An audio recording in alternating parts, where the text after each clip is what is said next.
तो सभी को विस्तार से थोड़ा बताना चाहूँगा कि 22 जुलाई को परीक्षा लीक मैटर में अनियमितताओं को मिलते माननीय मुख्यमंत्री उत्तराखंड महोदय द्वारा जो इसमें तत्काल मुकदमा दर्ज करने के आदेश दिए गए थे। उसके बाद ही इसमें हमारी एसटीएफ की टीम को विवेचना ट्रांसफ़र हुई थी और इसके बाद सभी हमारी टीमें इसमें कार्यरत हो गई थी और 48 घंटे के अंदर इसमें 6 अभियुक्तों की प्राथमिक रूप से शुरुआत में गिरफ्तारी की गई थी और उसी के बाद से हमारी विवेचना इसमें एक से एक कड़ियों को हम जोड़ते चले और आगे तक इसमें अब तक कुल 26 गिरफ्तारी हो चुकी है। इसमें जो पहले जो कड़ी जो प्राप्त हुई थी इसमें जो हमारे यहाँ कोचिंग सेंटर और वहाँ के जो कर्मचारी हैं आरएमएस कंपनी में कार्य करने वाले, उनके माध्यम से पता चला था कि पेपर को लीक किया गया था और टेलीग्राम के माध्यम से इसको यहाँ पर पहुँचाया गया था। उस संबंध में जो गिरफ्तारी हुई उसकी पूछताछ पर गढ़वाल में भी और कुमाऊँ में भी काफ़ी सारे प्रश्न पत्र जो पहुँचे थे अभ्यर्थियों को, उनकी गिरफ्तारियाँ हुई और साथ ही साथ छात्रों के इसमें बयान किए गए।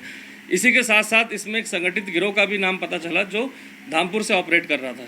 उस गैंग के भी सदस्यों को एक एक करके कड़ियों को जोड़ा गया और उनकी गिरफ्तारियाँ की गई। तो इसमें एक केंद्रपाल नाम के व्यक्ति का नाम पता चला जो धामपुर का निवासी है और साथ ही साथ पूर्व में भी उत्तर प्रदेश और यहाँ पर परीक्षाओं में उसकी प्राथमिक रूप से संलिप्तता पता चली थी। उसी के आधार पर पूछताछ के बाद उसको गिरफ्तार किया गया, जिसमें पता चला कि ललित राज जो एक इंजीनियर है उसी का फ्लैट को इस्तेमाल किया गया था।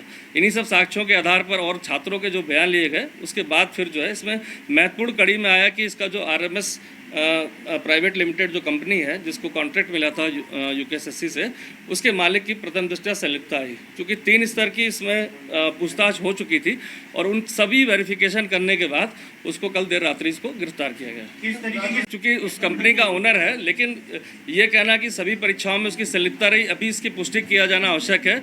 लेकिन इस परीक्षा लीक के मैटर में उसकी डायरेक्ट संलिप्तता रही, चूँकि वह केंद्रपाल से जुड़ा हुआ था। करीब 2 करोड़ में इसकी डील हुई थी। उस डील के माध्यम से जो पैसे जहाँ जहाँ गए हैं, कुछ उसके रिश्तेदार के यहाँ दिए गए और कुछ परिचितों के यहाँ दिए गए, कुछ कैश में दिए गए, वो सभी की ट्रेल हमें इन्वेस्टिगेशन में मिल गई है। उनको बयानों के लिए हमने बुला भी लिया है। तो इससे स्पष्ट हुआ है कि इस परीक्षा में डील करके पेपर आउट करा गया था। एक माध्यम जो एक कड़ी थी लास्ट तक की वो ये थी।